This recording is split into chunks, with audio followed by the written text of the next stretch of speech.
Stages of learning include cognitive, autonomous, and associative, which is the stage of learning that I am at.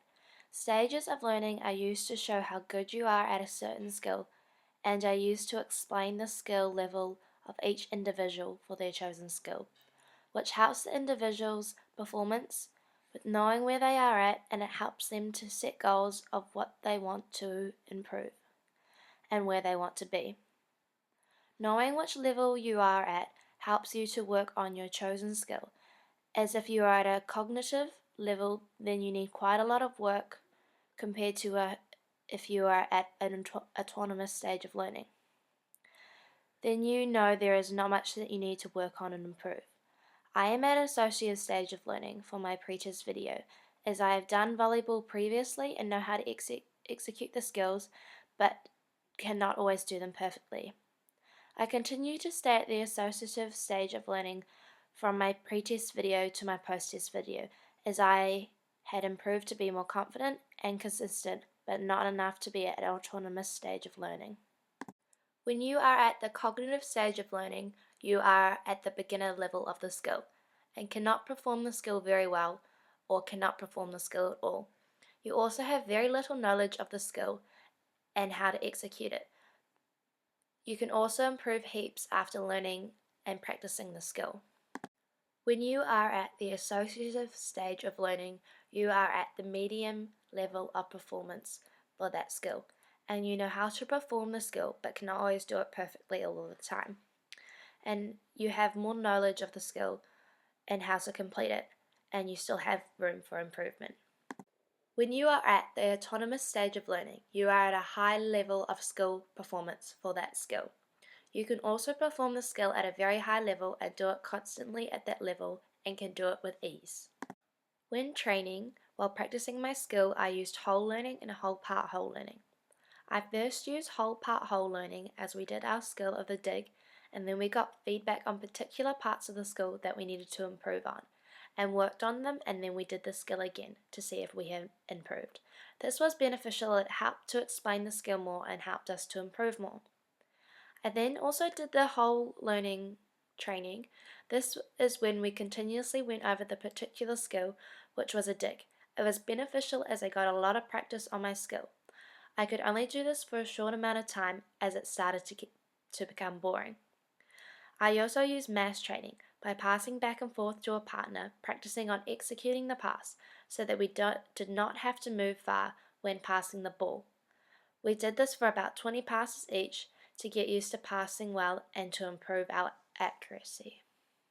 The factors that impacted my skill learning was the weather, as it was quite cold, which meant that it took a while to warm up before we got into the game.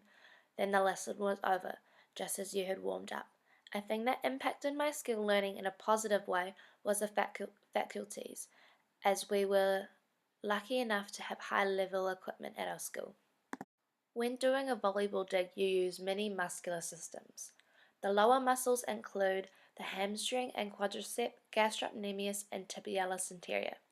The upper muscles that are used are the deltoids, triceps, biceps, and latissimus dorsi.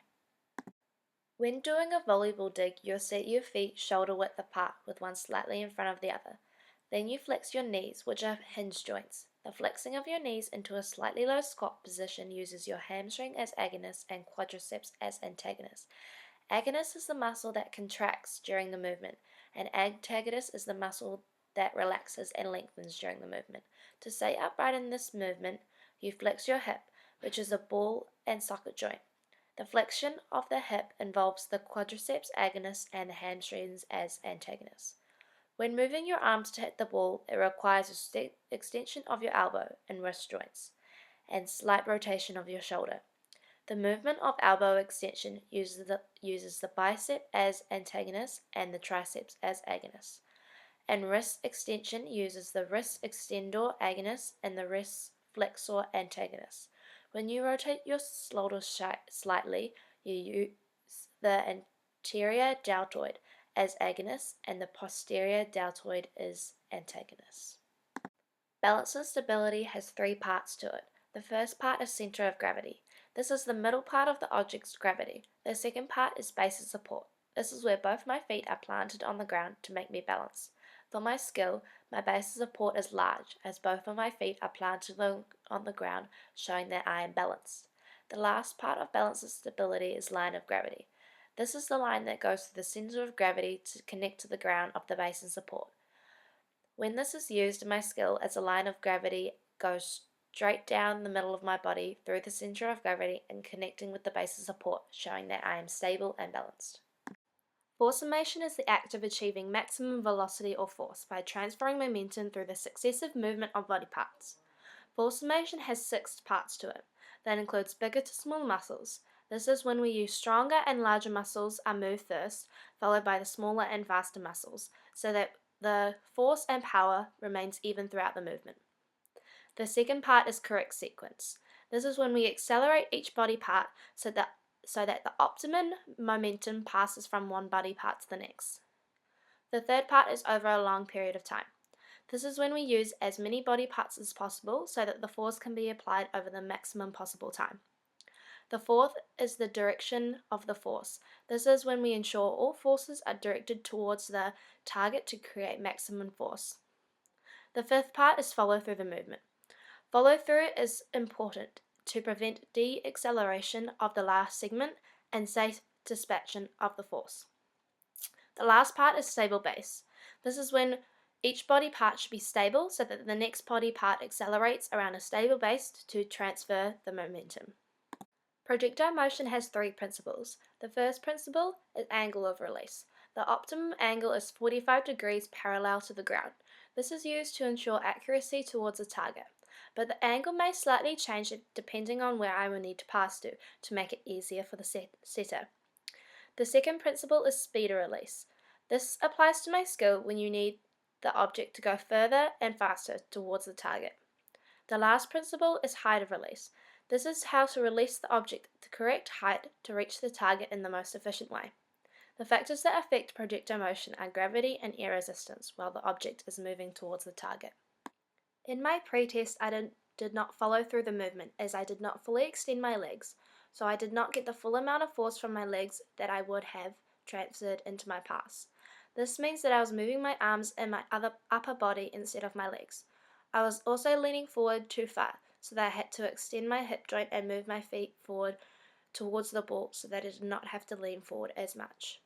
When balance and stability is applied to my volleyball pass in my pre-test video and my post-test video, my center of gravity slightly changes as my feet remain planted on the ground throughout the pass, and both, but I am slightly closer to the ground in my post-test video, showing that I am more stable.